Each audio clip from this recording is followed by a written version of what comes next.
Գիշերը ռուսական անօդաչու թռչող սարքերի հարձակման հետևանքով վնասվել է Օդեսայի նավահանգստային ենթակառուցվածքը, հայտարարել է մարզի նահանգապետ Օլեգ Կիպերը։ Նրա խոսքով քաղաքում վիրավորվել է 2 մարդ։ Հարձակման հետևանքով վնասվել են նաև 2 բարձրահարկ բնակելի շենքեր։ Բնակարաններ են ավիրվել, բռնկվել են հրդեհներ։ Նավահանգստին հասցված վնասների մասշտաբների վերաբերյալ մանրամասներ դեռ չեն հրապարակվել։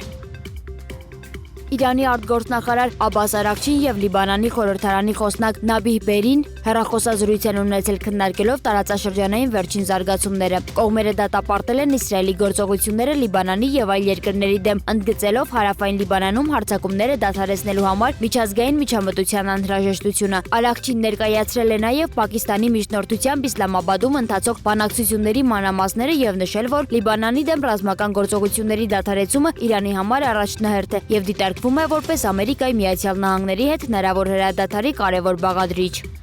Իրանի նախագահ Մասուդ Փեզեշքյանը հայտարարել է, որ աշխարհը ականատես է Իրանի հանդուրժողականությանը եւ խաղաղասիրությանը։ Նա նշել է, որ ծովային շրջափակման անվան տակ իրականացվող գործողությունները փաստացի ռազմական գործողությունների շարունակություն են։ Փեզեշքյանը նման քայլը անվանել է անընդունելի։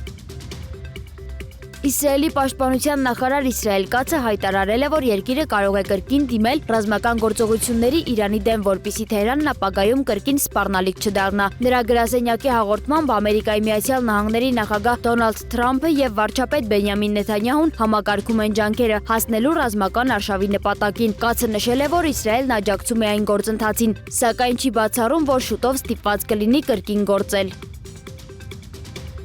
Ամերիկայի Միացյալ Նահանգների նախագահ Դոնալդ Թրամփը հայտարարել է, որ կարող է դուրս բերել ամերիկյան զորքերը Իտալիայից եւ Իսպանիայից։ Նրա խոսքով նման քայլը հնարավոր է, քանի որ ըստ իրեն այդ երկրները բավարար աջակցություն չեն ցուցաբերել Ամերիկայի Միացյալ Նահանգներին։ Թրամփը նշել է, որ Իտալիան ընդհանրապես չի օգնել, իսկ Իսպանիան սարսափելի է պահել իրեն։ Հիշեցնենք, որ երկու երկրներն ավելի վաղ հրաժարվել էին թույլատրել Ամերիկայի Միացյալ Նահանգներին օգտագործել իրենց ռազմաբազաները Իրանի դեմ հարվածների համար։